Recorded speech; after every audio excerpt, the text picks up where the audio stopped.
नमस्कार, मी स्नेहल चौधरी. आपण पाहत आहात LS मराठी. पाहूया दुपारच्या काही महत्त्वाच्या घडामोडी. भाजप नेते आणि पर्यावरण मंत्री पंकजा मुंडे यांच्या हेलिकॉप्टरमध्ये तांत्रिक बिघाड झाल्याची घटना समोर आली आहे. मात्र वैमानिकाच्या सतर्कतेमुळे मोठी दुर्घटना टळली असल्याचं बोललं जात आहे. सध्या राज्यातील 12 जिल्हा परिषद आणि 125 पंचायत समिती निवडणुकीची रणधुमाळी सुरू आहे. पंकजा मुंडे झेडपीच्या प्रचारासाठी लातूर दौऱ्यावर आहेत. उड्डाणापूर्वी हेलिकॉप्टरमध्ये बिघाड झाल्याचं निष्पन्न झाल्यानं मोठी दुर्घटना टळली आहे. विमान प्रवासाआधी मंत्री पंकजा मुंडे यांना कार्यकर्त्यांनी फोन केला. ताई, हेलिकॉप्टरने प्रवास करू नका अशी विनंती कार्यकर्त्यांकडून करण्यात आली. मात्र आज सकाळी पंकजा मुंडेंच्या हेलिकॉप्टरमध्ये बिघाड निर्माण झाला.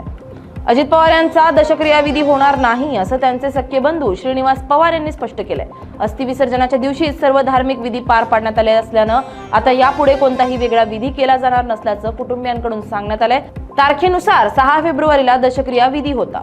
राज्याचे दिवंगत उपमुख्यमंत्री अजित पवार यांच्या संकल्पनेतून सुरू असलेल्या लाडकी बहीण योजनेला अजित पवार यांचं नाव द्यावं अशी मागणी आमदार अमोल मिटकरी यांनी केली आहे. तर अजित पवारांच्या अपघाती निधनानंतर शंकेचं काहूर सर्वांच्या मनात उठल्याची प्रतिक्रिया आमदार अमोल मिटकरी यांनी दिली आहे. रोहित पवारांना सुप्रीम कोर्टाकडून मोठा झटका मिळालाय. महाराष्ट्र क्रिकेट संघटना प्रकरणात कोर्टाने संताप व्यक्त केलाय. बेकायदेशीर काम करण्याची हिंमत कशी होते असं म्हणत रोहित पवारांना सुप्रीम कोर्टाने झाडलंय. सुप्रीम कोर्टाच्या इशाऱ्यानंतर अखेर रोहित पवारांनी याचिका मागे घेतली आहे. कल्याण डोंबिवली महापौर पदासाठी शिवसेना भाजप महायुतीतर्फे ॲडव्होकेट हर्षाली चौधरी थाविल यांची तर उपमहापौर पदासाठी राहुल दामले यांची उमेदवारी मांडण्यात आली आहे. विरोधी पक्षांनी महापौर पदासाठी अर्ज दाखल केला नाही, त्यामुळे त्यांची 2.5 वर्षांसाठी महापौर उपमहापौर म्हणून निवड बिनविरोध रितसर झाली आहे.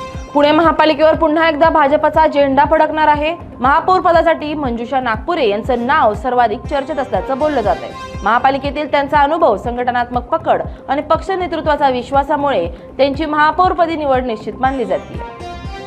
शिवसेनेच्या जाहीर सभेनंतर काँग्रेसचे उमेदवार राजीव साबळे यांनी शिंदेच्या शिवसेनेचा सडकून समाचार घेतलाय. माजी सरपंच यांच्यावर गंभीर आरोप करत अनेक गोष्टी समोर येणार असल्याचा इशारा सुद्धा त्यांनी म्हटलाय.